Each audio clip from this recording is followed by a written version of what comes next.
Well, so far, we have experienced the prologue of Blue Archive and, to be fair, while it's a bit long, it's really not that bad for a gacha, right? Well, most people would probably agree with you. And the fact that its voice definitely helps it chug along. Once it was over, you probably did what countless other new users have done and clicked on Main Story and started up Chapter 1 of Volume 1, Foreclosure Task Force. Now we're in unvoiced territory, Sensei.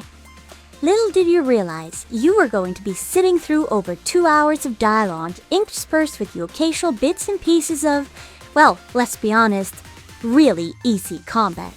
If you zoned out somewhere around episode 12, I don't blame you. So did I. And let's be honest here, it takes a little while for Blue Archive to get going, and unlike, for example, Arknights, the stakes in this game don't really feel that high. Arknights starts with the destruction of a major city and themes of genocide and segregation and finding hope in a hopeless world. Blue Archive starts with you sniffing the sweaty back of a student as she gives you a piggyback ride. Clearly the superior gacha. But let's rewind a bit to where we last left off. Once you've gotten Shale up and running to the bare minimum standards, Arona informs you that you have received a letter from a student asking for help. It's from a girl named Octosora Ayane, and she's a student at Abydos High School. It seems her school is under attack by a local gang who's got their eyes set on stealing the building from them. Ayane is afraid they're going to be running out of supplies and ammunition soon if they don't get any reinforcements, and you, being the responsible adult that you are, immediately head out to help them. Before you leave, Arona tells you a little bit about Abydos, how it used to be this thriving, high-population area so big that people could get lost in it. But due to recent climate change, it's been steadily depopulated. But it can't be that bad, right? Well, Sensei, it is that bad. Hang out, woefully unprepared, you spend days wandering the half-deserted, half-desert streets of Abydos before you more or less pass out from heat exhaustion and hunger. Lucky for you, a student passing by on her bike spots you and offers to help. In return, you give her an indirect kiss through her energy drink and explain that you're headed to her school, Abydos High School. The girl's name is Shiroko, and she's the one whose exquisite scent you so eagerly snore when she puts you on her back. Great first impression, Sensei, real top-class act. Once you reach the school, you're introduced to the other members of Abydos' Foreclosure Task Force. Serika, the tsundere treasurer, Ayane, their diligent and level-headed secretary, and Nomani, the carefree, member. Together with Field Captain Shiroko and their perpetually sleepy chairwoman Hoshino, these girls are the only students remaining at Abydos. The certification has devastated the district so thoroughly that everyone else is either dropped out or transferred to another school. Before you're able to do much more, the school is attacked by the Kata-Kata helmet gang. A bunch of low-level thugs have been harassing Abydos.